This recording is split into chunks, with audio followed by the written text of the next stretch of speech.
Jouska, you ever replay a conversation in your head over and over? Not the one that actually happened, but the one you wish happened. Maybe something small like what you said yesterday, or something bigger like an argument you keep going back to. You think of better lines, better timing, better reactions. Sometimes it's something tiny, like a joke that landed wrong. Sometimes it's something heavier, like a moment you wish you could undo. In your head, you get another chance. In your head, everything flows perfectly. You say exactly what you meant. They respond exactly how you hoped. You finally feel understood. But none of it is real, and somehow, that doesn't stop you from going back to it again. You replay it while walking, while driving, while trying to fall asleep. It shows up when you least expect it, like your mind is trying to resolve something unfinished. Like there's a version of that moment that could have gone differently. That's called Jouska. It's the habit of having hypothetical conversations in your mind. Not because you want to, but because your brain keeps trying to fix something that already happened. And the strange part is, sometimes those conversations feel more real than the ones you actually have. Like you're rewriting a version of reality that you wish had existed. Adronitis. You meet someone, and something just clicks. The conversation is easy. The energy feels natural. There's no awkward silence, no effort to keep things going. And for a moment, it feels like you've known them forever. Like you skipped all the steps in between. Maybe it's a friend or someone new, or someone you already know you want to keep in your life. And that's what makes it frustrating. You can feel the connection before you've earned the closeness. It feels immediate, but it isn't complete. There's a depth you haven't reached yet. But then reality sets in. You realize you barely know them at all. There's an entire life behind their eyes you haven't seen. Childhood memories, habits, fears, things they don't say out loud. Versions of them you'll only discover slowly, over time. And suddenly there's this quiet frustration. Because you want to understand them now, but you can't.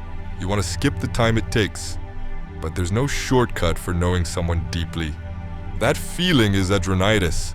The frustration of how long it takes to truly know someone. Because no matter how fast something feels, real connection doesn't rush. It unfolds, whether you're ready for it or not. Liberosis. Have you ever wished you could just care less? Not in a cold way, not in a careless way, just lighter. Less overthinking every message, less pressure on every decision, less weight on things that don't actually need it. You imagine what it would feel like to not carry everything so seriously, to let things go without replaying them, to not feel responsible for every outcome. Maybe you picture a version of yourself that just lets things pass through, that doesn't hold on to every detail, that doesn't feel the need to control everything. That quiet desire is called Liberosis, the wish to care a little less about things, because sometimes it's not life that's heavy, it's how tightly you're holding on to it. And you start to wonder how much of your stress is actually necessary and how much of it you could simply release. Rubatosis. Every now and then, you notice your heartbeat, not in a normal way, but suddenly it feels louder, stronger, like it moved closer to the surface somehow. You weren't thinking about it before, but now you can't stop. Each beat feels heavier than the last. You become aware of something that's been happening your entire life, unnoticed, and now it feels impossible to ignore. Maybe it happens when you're lying in bed, or sitting in silence, or when everything around you slows down. You try to distract yourself, but your attention keeps coming back to it. That feeling is called Rubatosis, the unsettling awareness of your own heartbeat. It's not dangerous, it's not new, but once your attention locks onto it, it feels like your body is reminding you of something you weren't supposed to notice. And the more you focus, the harder it is to let go. Exulansis. You try to explain something that matters to you. You think carefully about how to say it. You simplify it, you repeat it, you try different words, but the other person just doesn't get it. Not fully, not in the way you meant. Maybe they nod, but you can tell it didn't land. Maybe they change the subject, or respond with something that misses the point entirely. And after a while, you stop trying. At first, you shorten the story, then you leave parts out. And eventually, you stop telling it all together. You stop bringing it up. You stop expecting to be understood. Not because it doesn't matter, but because it's exhausting to not be understood. That's Exulansis, the moment you give up explaining something, because no one seems to truly understand.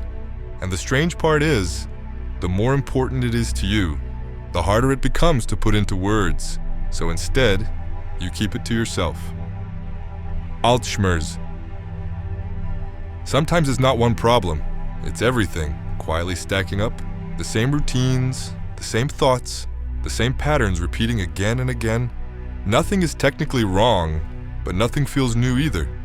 You wake up, do the same things, move through the same spaces, think the same thoughts you've already thought before. Days start to blend together. You stop noticing small details, and somewhere inside that repetition, something starts to feel worn out, like you've been living the same version of life, on a loop you didn't choose. That feeling is called Altschmerz, a deep weariness with the same old problems of life.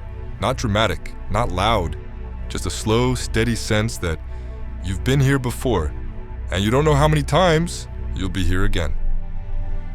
Kuebiko. You scroll through the news, headlines, videos, stories, and one after another. At first it feels intense, then overwhelming, and eventually quiet. Not because things got better, but because you've seen too much of it. You watch something terrible happen, and instead of reacting, you just keep scrolling. It becomes background noise. Something that should feel heavy starts to feel distant. That quiet numbness is called Kuebiko, a kind of exhaustion that comes from absorbing too much sadness and chaos over time. It's not that you don't care, it's that your mind can't carry everything at once. So it adapts, it softens the impact, it protects you. But in doing that, it also makes everything feel distant.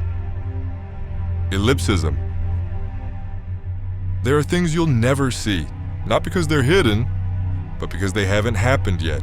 The distant future, new discoveries, new versions of the world, new ways people will live and think, and every now and then, that realization hits, that life will keep going without you, that everything continues forward, far beyond your own timeline. There will be conversations you'll never hear, places you'll never walk through, moments that will matter deeply to someone, that you'll never even know existed, entire lives unfolding beyond your reach. That feeling is ellipsism, the sadness of knowing you won't witness the future. It's quiet, almost abstract, but once you really think about it, it stays with you. Énouement. Imagine being able to go back to a moment when everything felt uncertain, when you didn't know how things would turn out, when every decision still felt open. Now imagine watching it again, but this time knowing the ending, knowing what worked, what didn't, seeing yourself from the outside, understanding things you couldn't understand back then. You notice the moments you overlooked, the choices you didn't realize mattered, the turning points you couldn't see at the time.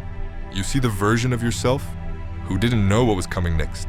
That strange awareness is Énouement, the feeling of arriving in the future and finally understanding the past. It's clarity, but the kind that only shows up after everything is already decided, after every choice has already been made. Anecdoche. Right now, millions of things are happening at once. People laughing, arguing, falling in love, letting go, starting over.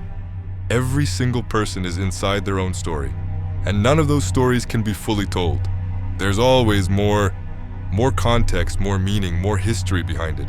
Someone you pass on the street has a life just as detailed as yours. Memories, routines, thoughts you'll never know. Entire worlds happening quietly, right next to you. Lives intersecting for a second, then disappearing again. Moments that matter deeply to someone, but mean nothing to anyone else. That feeling is Anecdoche, the awareness that every life is too complex to ever be captured completely. And somehow, you're just one of them. One perspective inside something much bigger.